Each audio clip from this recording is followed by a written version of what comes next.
News.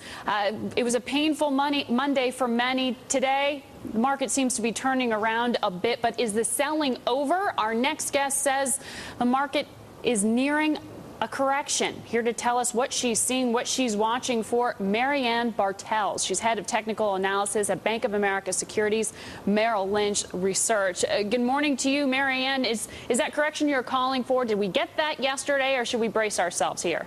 No, I still think that we have some downside that we're going to have to go through. I think we need to keep in mind the markets are up just over 50% from their lows in March to the recent high. And it's very normal to get a correction. In fact, this rally is the best rally that we've seen since the 1930s. So it's a normal process to get a correction. And we're moving into the seasonal period where we normally get pullback, September being one of the worst months of the year. In fact, 60% of the time, the month of September tends to be down. Now, you yesterday put out a note that seemed very, very much timely, saying nearing a correction, just as the sell-off in Asia was happening pre-market. Looking at the breadth, looking at the volume of the selling that you saw yesterday, some traders have said to me, yes, it's light.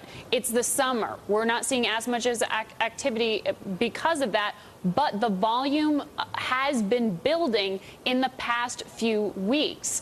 Are you seeing that? Are you concerned that this isn't just summer selling, that there's something more substantial in the volume that you're seeing? Well, our volume and breadth figures are very positive for the market. In fact, in breaking out of that head and shoulders bottom, you wanted to get that volume thrust as a confirmation that the markets were improving. Yesterday, we had what's called a 90% down day, where you're very skewed to the downside on advancing issues with volume confirming, but the broad volume wasn't that big. And again, it is summer months. We're just looking for a natural correction. We're not looking for any kind of major top. We think this is a normal course of a base building process that will eventually lead the markets into new recovery highs. Now, what is it that you watch most carefully right now? Because there's a lot of skepticism when people look at the economic data that say China releases saying we don't know how accurate a read is. There are plenty of people who will sort of throw a grain of salt in any economic indicator that's released. What's the key thing that you look at that you find most accurate in indicating the trend in the broader market? Well, one of the things we have been looking at is China, but we look at it from a chart perspective. China did form an intermediate top. We were looking for that. You had a setup for that condition. What we have to remember is China actually bottomed in October and November before our markets did, and has actually risen up over 100%. So what we're saying is that you can get an additional 15% decline from what we've already had, but that's an intermediate perspective. We're not calling for any kind of major top. Other things that we're looking at is the percentage of stocks above their 200-day moving average.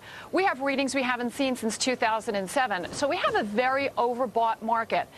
Sentiment is becoming more optimistic. So that's a contrarian indicator indicating to us that maybe there's not as many buyers left in the market. In addition to that, our short interest data that just came out saw what we call a massive short covering. That part of the rally that we just had was this massive short covering, particularly in the financials and in consumer discretionary. So we've lost that support for the market.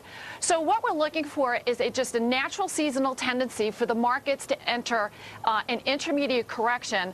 Think of it as the pause that refreshes, that will eventually allow the markets to rally back into the end of the year. A pause that refreshes. You're calling for a pullback of 15 to 20% in the fall months of September and October. We're going to have you back then. Mary Ann Bartels, Bank of America Securities-Merrill Lynch Research.